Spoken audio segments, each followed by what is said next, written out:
सफल दौरे के बाद प्रधानमंत्री नरेंद्र मोदी संयुक्त अरब अमीरात के दौरे पर रवाना। द्विपक्षीय सहयोग को बढ़ाने के लिए अहम माना जा रहा है ये दौरा।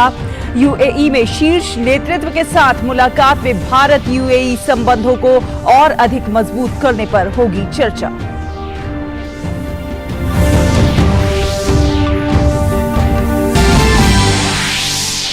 प्रधानमंत्री नरेंद्र मोदी के सम्मान में फ्रांस के राष्ट्रपति ने दिया रात्रि भोज। पीएम मोदी और राष्ट्रपति मैक्रों ने भारत फ्रांस की मजबूत दोस्ती को सराहा।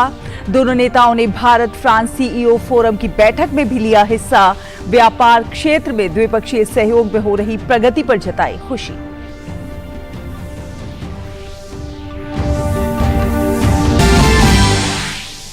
प्रधानमंत्री नरेंद्र मोदी और राष्ट्रपति मैक्रों ने साझा वक्तव्य में भारत फ्रांस संबंधों की मजबूती पर दिया जोर। पीएम ने कहा, रक्षा सहयोग हमारे संबंधों का है एक मजबूत स्तंभ। फ्रांस की मशहूर हस्तियों ने प्रधानमंत्री से की मुलाकात।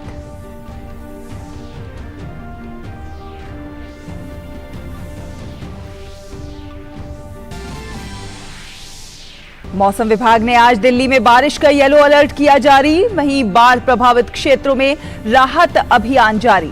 उपराज्यपाल ने खुद मौके पर पहुंचकर राहत मुहिम की निगरानी। राहत अभियान में भारतीय सेना भी जोर शोर से जुटी।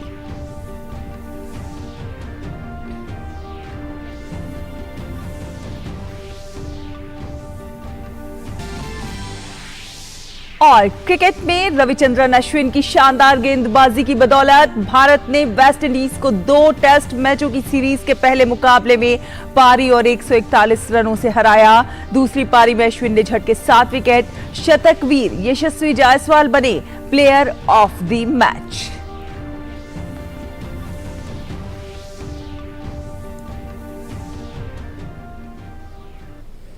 नमस्कार, डीडी न्यूज देख रहे हैं आप और आपके साथ मैं हूं शहला निगार। बुलेटिन की शुरुआत करेंगे। आपको बता दें, प्रधानमंत्री नरेंद्र मोदी फ्रांस के सफल दौरा संपन्न करके संयुक्त अरब अमीरात के लिए रवाना हो गए हैं। पीएम मोदी आज यूएई के शीर्ष नेतृत्व से मुलाकात करेंगे।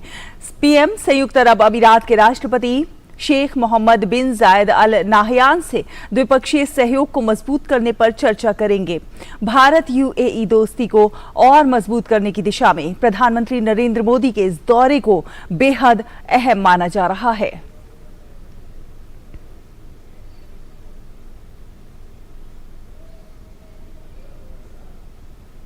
संयुक्त अरब अमीरात के साथ द्विपक्षीय संबंधों को मजबूत करने और सहयोग के नए रास्ते तलाशने के लिए प्रधानमंत्री नरेंद्र मोदी एक दिन के दौरे पर अबू धाबी पहुंचेंगे। फ्रांस के 2 दिन के दौरे के बाद पीएम मोदी अबू धाबी पहुंच रहे हैं। अपने दौरे पर पीएम मोदी संयुक्त अरब अमीरात के राष्ट्रपति और अबू धाबी के शासक शेख मोहम्मद बिन जायद अल नाहयान के साथ बातचीत करेंगे।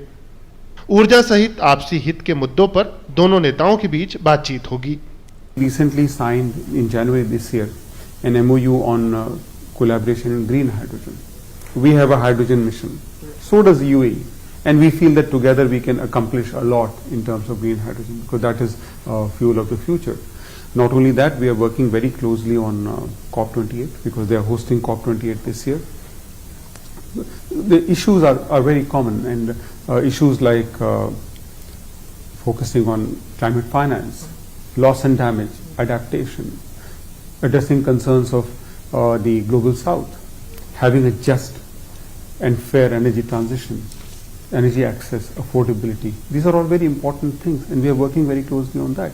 भारत और संयुक्त अरब अमीरात के बीच व्यापक रणनीतिक साझेदारी लगातार बढ़ रही है। पीएम मोदी का यह दौरा ऊर्जा, शिक्षा, स्वास्थ्य देखभाल, खाद्य सुरक्षा, फिनटेक और रक्षा जैसे विभिन्न क्षेत्रों में सहयोग को और मजबूत करने का अवसर प्रदान करेगा। Last year in February, our leaders came out with a vision statement, and that lists all the areas. It's not an exhaustive list, but it lists a lot of areas where we could work together, whether it is space or science or agri-tech or fintech or collaboration, doing development projects in third countries. There's a host of areas where we can work on. Some of the things are already happening. Other things are in the pipeline and you'll get to see them happen very soon. वैश्विक मुद्दों के संदर्भ में ये यात्रा विशेष महत्व रखती है। यूएई अभी COP28 की अध्यक्षता कर रहा है और भारत G20 का अध्यक्ष है। G20 में यूएई एक विशेष आमंत्रित सदस्य है। ऐसे में दोनों नेता वैश्विक चुनौतियों के बीच आपसी सहयोग पर चर्चा करेंगे। इसके अलावा ये दौरा भारत, फ्रांस और संयुक्त अरब अमीरात के बीच त्रिपक्षीय पहल पर ध्यान केंद्रित करने का भी अवसर प्रदान करेगा। प्रधानमंत्री मोदी के 2014 में पदभार संभालने के बाद से संयुक्त अरब अमीरात की उनकी ये 5वीं यात्रा है। पीएम का फ्रांस और उसके बाद यूएई का दौरा वैश्विक साझेदारी को मजबूत करने और सतत और समृद्ध भविष्य की दिशा में काम करने की भारत की प्रतिबद्धता को दर्शाता है। अबू धाबी से तापस भट्टाचार्य की रिपोर्ट, डीडी न्यूज़। और यूएई दौरे पर प्रधानमंत्री नरेंद्र मोदी का स्वागत करने के लिए वहां रह रहे भारतीयों में एक अलग ही उत्साह है।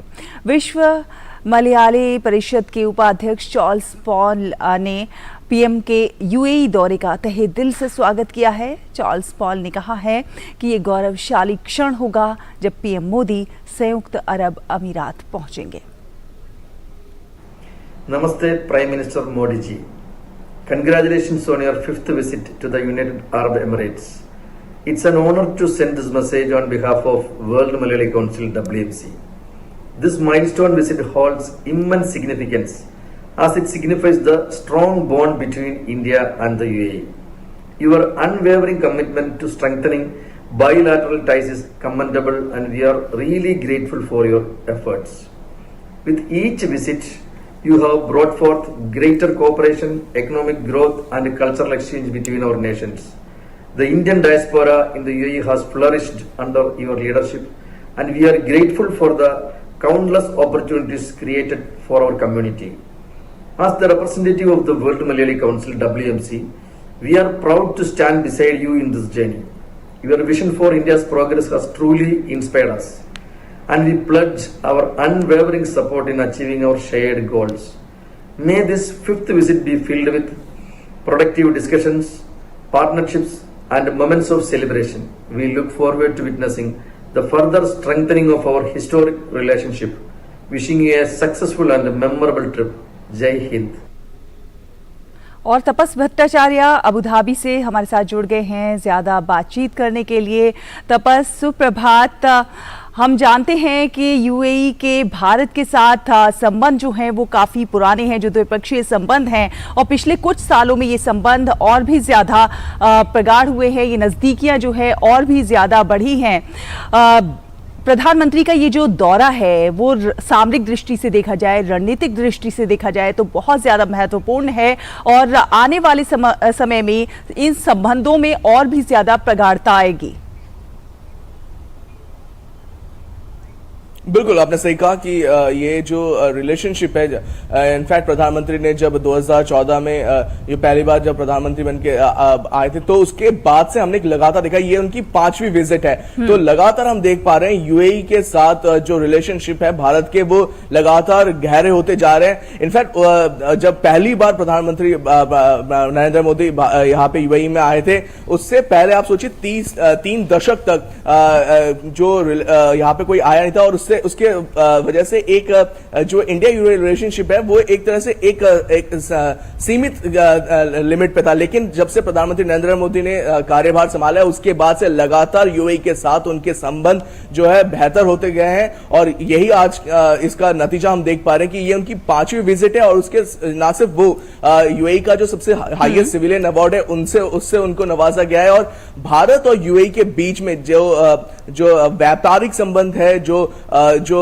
कूटनीतिक संबंध है, उसमें हम एक लगातार एक अलग वृद्धि देख पा रहे हैं। मैं अब एक एग्जांपल दे सकता हूं कि अगर ये जो अभी प्रधानमंत्री आ रहे हैं तो उसमें शायद ऐसी चीजों पे बात किया जा सकता है जो शायद इससे पहले हमने सोचा नहीं था कि भारत की जो करेंसी है उसके साथ यूएई में डायरेक्ट डीलिंग हो सकती है कि नहीं। यूपीआई जो अब भारत में बहुत ज्यादा कॉमन है, वो क्या भारत में लाया जा सकता है कि नहीं।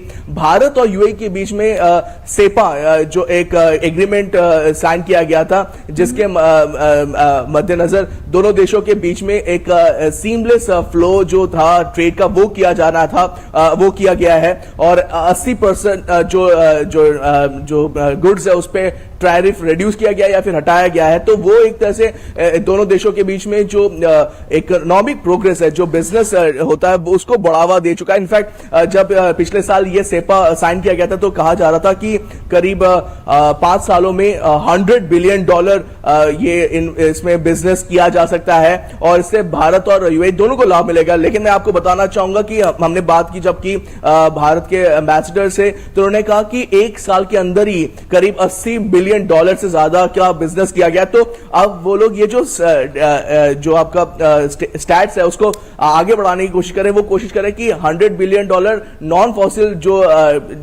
वो उसमें है, उसमें अब उनका बिजनेस ज्यादा हो। तो एक तरह से मापदंड जो है हर बार बढ़ाए जा रहे हैं, कोशिश की जा रही है कि और ज्यादा ये जो रिश्ता है वो और स्ट्रांग हो और आगे इसको लेके जाए। और यही रीजन है कि हम देख पा रहे हैं कि इतना जो हेक्टिक दौरा था फ्रांस का, उसके बाद भी जो स्टॉप ओवर हो रहा है वो आबू धाबी में हो रहा है और यहाँ पे पहले करीब 11:15 बजे के करीब प्रधानमंत्री आएंगे, लैंड करेंगे आबू धाबी के एयरपोर्ट में और वहां से इसके बाद जो एक होटल है वहां पे जो COP28 के जो प्रेसिडेंट डेजिग्नेटेड है सुल्तान अल जबर, उनसे बात करेंगे। क्योंकि भारत और यूएई ना सिर्फ फॉसिल फ्यूल की दिशा में बल्कि जो रिन्यूएबल एनर्जी है, ग्रीन एनर्जी है, हाइड्रोजन फ्यूल बेस्ड जो एनर्जी है उस पे भी बहुत ज्यादा क्लोजली काम कर रहा है। तो ये इन सब चीजों पे बात की जाएगी, फिनटेक कहिए, एग्रीकल्चर कहिए, डिफेंस कहिए, स्पेस साइंस कहिए। इनफैक्ट मैं आपको बताना चाहूंगा कि IIT दिल्ली का एक ओवरसी कैंपस अबू धाबी में तैयार होने जा रहा है, उसके लिए भी इस पे बातचीत की जाएगी। तो बहुत सारी चीजें हैं, बहुत सारे जो पॉइंट्स हैं उन पे डिस्कशन किया जाएगा। सबसे बड़ा भारत का जो मंदिर, हिंदू मंदिर आबू धाबी में तैयार होने जा रहा है। अगले साल वो तैयार हो जाएगा। इनफैक्ट हम जब बात कर रहे थे, हम गए थे वहां पे और हमने बात भी की, तो उन्होंने बताया कि ये इसलिए संभव हुआ है कि दोनों देशों के जो लीडरशिप है वो एक पर्सनल रैपो शेयर करते हैं। तो भारतीयों के लिए भी एक गौरवान्वित बात है कि एक इतना भव्य मंदिर यूएई में तैयार होने जा रहा है। बिल्कुल, भारतीयों के लिए गौरव की बात है, गौरवान्वित करने वाली बात है और साथ ही साथ कई वैश्विक मुद्दों पर भी बात होगी, व्यापार, निवेश, खाद्य सुरक्षा जैसे मुद्दों पर भी बात होगी। आपसे आगे भी संपर्क करेंगे तापस, आप अपनी नजर बनाए रखिए। फिलहाल धन्यवाद ये इनपुट हमारे दर्शकों से साझा करने के लिए। फिलहाल एक छोटा सा ब्रेक लेते हैं बुलेटिन में। ब्रेक के उस पार खबरों का सफर जारी है, आप देखते रहिए टीटी न्यूज।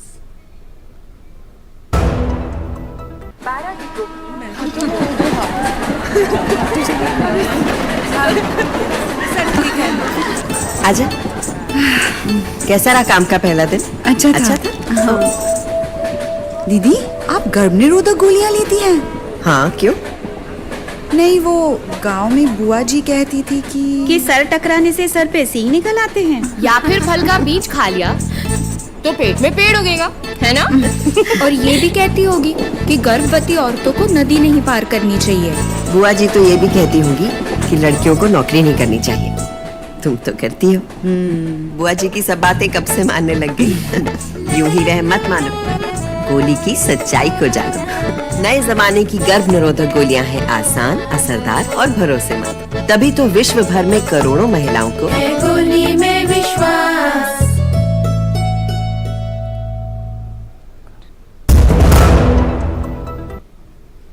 ब्रेक के बाद स्वागत है आपका, आप देख रहे हैं डीटी न्यूज। रुक करेंगे कुछ अन्य खबरों का। आपको बता दें, फ्रांस के राष्ट्रपति इमैनुअल मैक्रों ने पेरिस के लॉवरे संग्रहालय में प्रधानमंत्री नरेंद्र मोदी के सम्मान में रात्रि भोज का आयोजन किया। फ्रांस के राष्ट्रपति और प्रथम महिला ब्रिगिट मैक्रों ने पीएम मोदी का स्वागत किया। इस अवसर पर पीएम मोदी ने कहा कि पिछले 25 वर्षों में दुनिया को कई उतार चढ़ाव और चुनौतीपूर्ण समय का सामना करना पड़ा, लेकिन फ्रांस और भारत के बीच दोस्ती बनी रही। प्रधानमंत्री ने कहा कि हम न केवल दोनों देशों के कल्याण में बल्कि विश्व शांति और सुरक्षा में भी योगदान दे रहे हैं। उन्होंने कहा कि हमारी साझेदारी वैश्विक भलाई के लिए एक शक्ति है।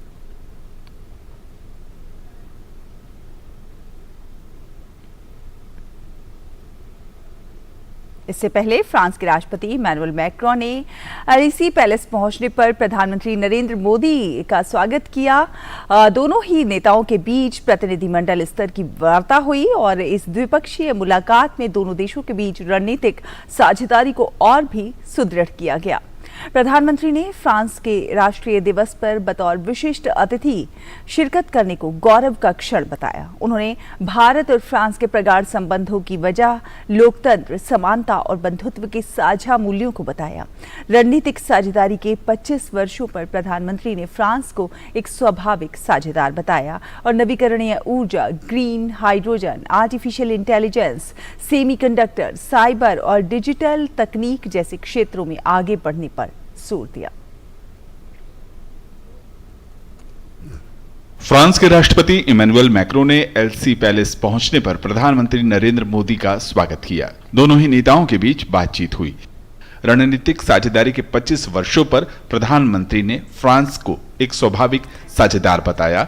उन्होंने नवीकरणीय ऊर्जा, green hydrogen, artificial intelligence, semiconductor, cyber और डिजिटल तकनीक जैसे क्षेत्रों में और भी सहयोग बढ़ाने पर जोर दिया। दोनों देशों के स्टार्टअप और इनोवेशन इकोसिस्टम को आपस में जोड़ने पर बल दे रहे हैं। समान विचारधारा वाले देशों के साथ मिलकर हमें टेक्नोलॉजी सप्लाई चेन्स के लोकतंत्रीकरण के लिए लगातार काम करना चाहिए। क्लाइमेट चेंज और पर्यावरण सुरक्षा हमारी साझा और मुख्य प्राथमिकता रही है। इस दिशा में हमने पहले ही इंटरनेशनल सोलर अलायंस स्थापित किया था, जो अब एक मूवमेंट बन गया है। प्रधानमंत्री ने ब्लू इकोनॉमी और ओशियन गवर्नेंस के क्षेत्र में फ्रांस के साथ साझेदारी की अपेक्षा जताई। रक्षा सहयोग को प्रधानमंत्री ने दोनों देशों के संबंधों को मूलभूत स्तंभ बताया। सबमरीन हो या फिर नौसेना के जहाज, हम चाहते हैं कि मिलकर केवल अपनी ही नहीं, तीसरे मित्र देशों की जरूरतों को भी पूरा करने के लिए हम काम करें। हमारी डिफेंस स्पेस एजेंसीज के बीच सहयोग बढ़ाने की संभावनाएं हैं। फ्रांस की कंपनियों द्वारा MRO facilities, spare parts, helicopter के लिए इंजन का प्रोडक्शन भी भारत में किए जाने पर हम आगे बढ़ रहे हैं। नागरिक परमाणु सहयोग, अंतरिक्ष और नौवहन क्षेत्र में आगे बढ़ने की भी बात कही। यूक्रेन युद्ध और कोविड-19 महामारी के नकारात्मक प्रभाव की बात प्रधानमंत्री ने एक बार फिर दोहराई। उन्होंने कहा कि डायलॉग और डिप्लोमेसी के जरिए ही हल निकाला जा सकता है। साथ ही उन्होंने कहा कि स्थायी शांति के लिए भारत हर प्रयास करने के लिए तैयार है। हमारा मानना है कि सभी विवादों का समाधान डायलॉग और डिप्लोमेसी के माध्यम से होना चाहिए। भारत स्थायी शांति की बहाली में योगदान देने के लिए तैयार है। आतंकवाद के विरुद्ध लड़ाई में भारत और फ्रांस हमेशा साथ रहे हैं। हम मानते हैं कि क्रॉस बॉर्डर टेररिज्म को समाप्त करने के लिए ठोस कार्रवाई की आवश्यकता है। फ्रांस के राष्ट्रपति ने बैस्टिल डे पर भारतीय मार्चिंग दस्ते की शिरकत को सराहा। उन्होंने भारत के साथ साझेदारी को आगे बढ़ाने पर जोर दिया। साथ ही उन्होंने भारत प्रशांत क्षेत्र में शांति, सुरक्षा, स्थिरता और अंतर्राष्ट्रीय कानून के पालना पर जोर दिया और दोनों ही देशों के बीच एक रोड मैप पर काम करने की बात कही। हमारे जो सामरिक हित हैं वो उसका अभिसरण हम इंडो पैसिफिक तक जाता है, क्योंकि हमारे एक ही दृष्टिकोण है इसके बारे में। हम आधिपत्य से लड़ना चाहते हैं। हम हमारे सशस्त्र बल नियमित बातचीत कर रहे हैं और पूरी योगदान कर रहे हैं ताकि जो शांति है और सुरक्षा है इस क्षेत्र में बनाई रहे और अंतर्राष्ट्रीय कानून का सम्मान रहे। यात्रा के दौरान प्रधानमंत्री मोदी ने फ्रांस की विशेष हस्तियों से भी मुलाकात की, जिसमें फ्रांस के अंतर्राष्ट्रीय लग्जरी ब्रांड शनेल की सीईओ लीना नायर, फ्रांस के एरोस्पेस इंजीनियर और पायलट थॉमस प्रिस्केट और वयोवृद्ध प्रसिद्ध योग प्रशिक्षक शार्लेट शोपा भी शामिल रहीं। भारत फ्रांस सीईओ सम्मेलन में भी प्रधानमंत्री ने हिस्सा लिया। कंपनियों के मुख्य कार्यकारियों से उन्होंने मुलाकात की। पीएम मोदी ने कहा कि भारत फ्रांस के संबंधों में बिजनेस लीडर्स का भी एक बड़ा योगदान रहा है। आपसी विश्वास और करीबी साझेदारी की इस शानदार यात्रा में आप जैसे बिजनेस लीडर्स का बहुत बड़ा योगदान रहा है। मैं चाहूंगा कि सभी साथी मिलकर के हम दोनों देशों की जो यात्रा है उसको गति दें और अधिक सामर्थ्य दें। पीएम मोदी के फ्रांस दौरे के दौरान ये तय हुआ है कि दोनों देश मिलकर रिश्तों का नया अध्याय लिखेंगे, तो साथ ही साथ ये भी तय किया गया है कि साथ मिलकर तीसरे देश के लिए रक्षा उत्पादन करेंगे, तो हिंद प्रशांत क्षेत्र में दोनों देश अपनी साझेदारी को भी बढ़ाएंगे। कैमरामैन कृष्ण कुमार राणा के साथ सुधाकर दास, डीडी न्यूज, पेरिस। फिलहाल यहाँ एक और छोटा सा ब्रेक के उस पार खबरों का सफर जारी है, आप बने रहिए हमारे साथ। बेमौसम बारिश, आंधी और तूफान की चिंता भूल जाओ, फसल बीमा कराओ, सुरक्षा कवच पाओ। प्राकृतिक आपदा हो या कोई दुर्घटना, उसकी चिंता से भी मुक्ति पाओ, फसल बीमा कराओ, सुरक्षा कवच पाओ। हमने फसल बीमा योजना को अधिक प्रभावी बनाया, उसके दायरे में ज्यादा किसानों को लाए। खरीफ फसल के लिए बीमा पंजीकरण शुरू हो चुका है, शीघ्र पंजीकरण कराएं। फसल बीमा कराओ, सुरक्षा कवच पाओ। ब्रेक के बाद स्वागत है आपका। बात करेंगे दिल्ली में जल भराव के स्तर की। तो यमुना में आई बाढ़ के बाद से दिल्ली के हालात बहुत खराब हैं। यमुना का जलस्तर भले ही थोड़ा कम हुआ है, लेकिन संकट अभी भी बरकरार है। लाल किले से लेकर आईटीओ, यमुना बाजार, लोहा पुल समेत दिल्ली के अनेक हिस्से पानी से लबालब भरे हुए हैं। स्थिति से निपटने के लिए दिल्ली के उपराज्यपाल वीके सक्सेना ने आईटीओ सहित विभिन्न जगहों पर यमुना का दौरा किया। दिल्ली में बाढ़ के हालात से निपटने के लिए सेना, एनडीआरएफ, दिल्ली जल बोर्ड, सिंचाई और बाढ़ विभाग सहित दिल्ली सरकार के अन्य विभाग मिलकर युद्ध स्तर पर प्रयास कर रहे हैं। वहीं मौसम विभाग ने आज दिल्ली के लिए येलो अलर्ट जारी किया है। आसमान में सामान्यतः बादल छाए रहने के साथ ही कुछ इलाकों में गरज के साथ बौछारें पड़ने की भी संभावना है।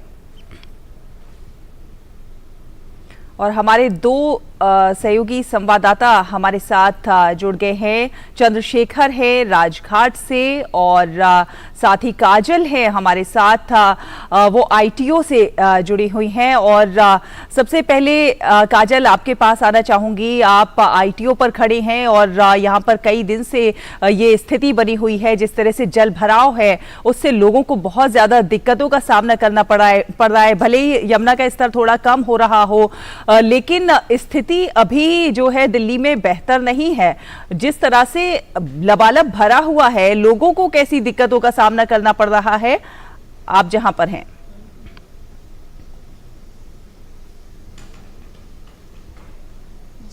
जी शैला, देखिए यहाँ पर मेरे पीछे पानी भरा हुआ है और ये पानी एक ऐसा व्यस्ततम इलाका ये दिल्ली का माना जाता है आईटीओ, क्योंकि यहाँ पर सारे गवर्नमेंट ऑफिसेस, सरकारी ऑफिसेस यहाँ पे है और इसकी वजह से यहाँ के ऑफिसेस में छुट्टी कर दी गई है, जिससे कामकाज में भी प्रभाव पड़ रहा है। और इसके साथ ही हम आपको बता दें कि यहाँ जो पानी भरा है इसकी वजह से लोगों को आने जाने में सबसे ज्यादा तकलीफ का सामना करना पड़ रहा है, क्योंकि आवागमन का ये एक मुख्य रास्ता है, सबसे व्यस्ततम रास्ता इसे कहा जाता है।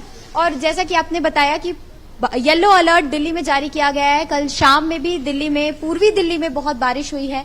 इसके साथ ही फरीदाबाद, उत्तराखंड, सारे राज्यों में, पंजाब, हरियाणा, इन सारे राज्यों में भी बाढ़ का कहर देखने को मिल रहा है। और यमुना का जो पानी है वो लगातार आ रहा है। हालांकि जलस्तर अभी कम हो रहा है, लेकिन संकट अभी भी बरकरार है।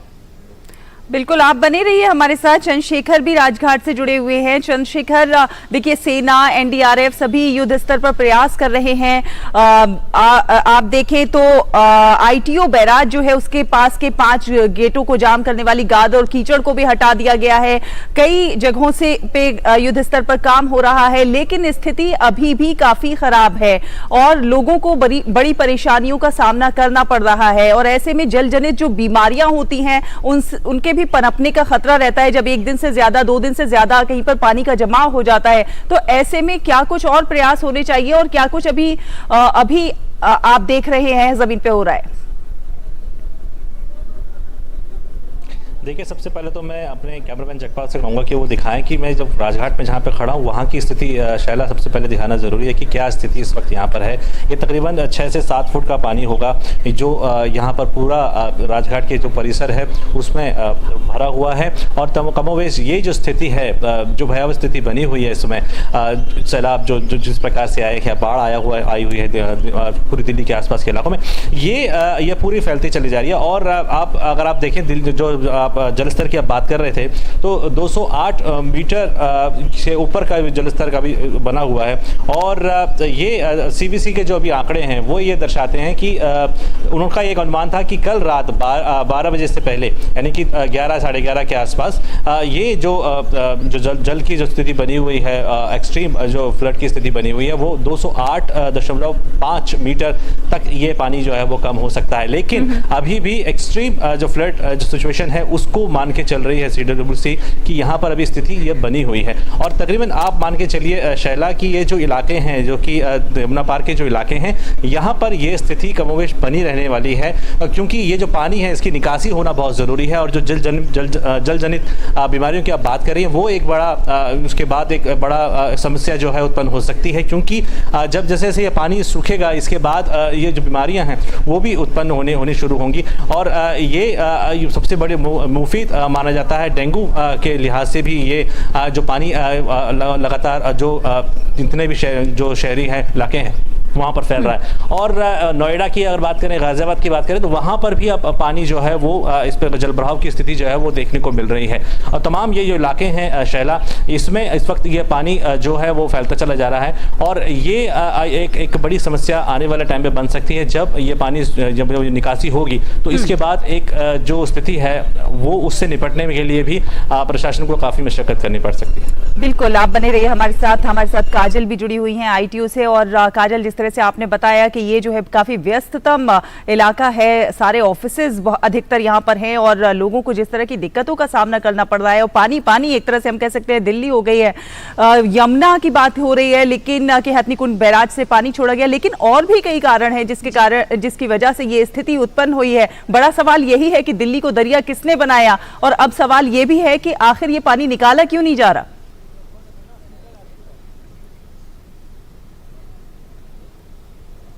जी, यहाँ पे लोगों को एंट्री भी बंद कर दी गई है। मेन रोड के पास बैरिकेड्स लगा दिए गए हैं, लोगों को आने नहीं दिया जा रहा है। जैसा कि अभी आपने देखा कि मेरे पीछे से एक पुलिस की वैन जो है वो जा रही है। वो जो वैन है उसमें वहाँ के कर्मचारी बैठे हैं और यहाँ पे शायद वो एक ऑटो फंस चुकी है, उसे निकालने के लिए वो जा रहे हैं। और लोगों का आवागमन जो है अभी बंद तो कर दिया गया है, लेकिन फिर भी लोग यहाँ से जाने को मजबूर हैं, इसलिए लोग पैदल जा रहे हैं, चल कर जा रहे हैं। आप यहाँ पर देख सकते हैं लोग किस तरह से अपने पैंट्स और अपने कपड़े उठाकर अपने जूते हाथ में लेकर चल रहे हैं। और इसी के साथ हम आपको बता दें कि कुछ तस्वीरें हमने देखी थी जिसमें हमने ये देखा था कि कश्मीरी गेट के पास एक मगरमच्छ को देखा गया था। तो ये भी एक बहुत दिक्कत वाली बात है जिसके बारे में सरकार को सोचना होगा और ये पानी को जल्द से जल्द इसका निपटारा करना होगा। साथ ही जल की वजह से, ये जल भराव की वजह से ये पानी बहुत गंदा है, इसकी वजह से बहुत सारी बीमारियां पनप सकती है। पूरी गंदगी आ रही है, यहाँ पे बहुत ज्यादा बदबू आ रही है इस पानी से। तो सरकार आखिर कहाँ है, ये बड़ा सवाल है। ये पानी क्यों नहीं निकाला जा रहा है? बिल्कुल, आप देखिए अपनी नजर बनाए रखिए, आगे फिर आपसे संपर्क करेंगे। फिलहाल सवाल यही है कि बाढ़ से दिल्ली का हाल बेहाल है और अभी कुछ पुरसाने हाल नजर नहीं आ रहा। फिलहाल धन्यवाद आप दोनों का ही हमारे दर्शकों को ये इनपुट साझा करने के लिए। और अपने दर्शकों को बता दें कि सावन का पवित्र महीना चल रहा है। सावन मास देवों के देव महादेव का है। देश भर के शिव मंदिरों में भक्तों का तांता लगा हुआ है। आज सावन की शिवरात्रि है। सावन शिवरात्रि के पावन अवसर पर आज तड़के भक्तों ने मेरठ के बाबा औघड़नाथ शिव मंदिर में पूजा अर्चना की। सावन शिवरात्रि प्रत्येक माह में कृष्ण पक्ष की चतुर्दशी को मनाई जाती है। इस बार सावन माह में ये दिन 15 जुलाई यानी कि आज पड़ रहा है। कांवड़िए पैदल यात्रा करके गंगा जल लाते हैं और सावन शिवरात्रि के दिन ही उसी जल से शिवलिंग का जलाभिषेक करते हैं। इसी के साथ इस बुलेटिन में फिलहाल इतना ही। डीडी न्यूज पर खबरों का सफर लगातार जारी है। आप देखते रहिए डीडी न्यूज। नमस्कार।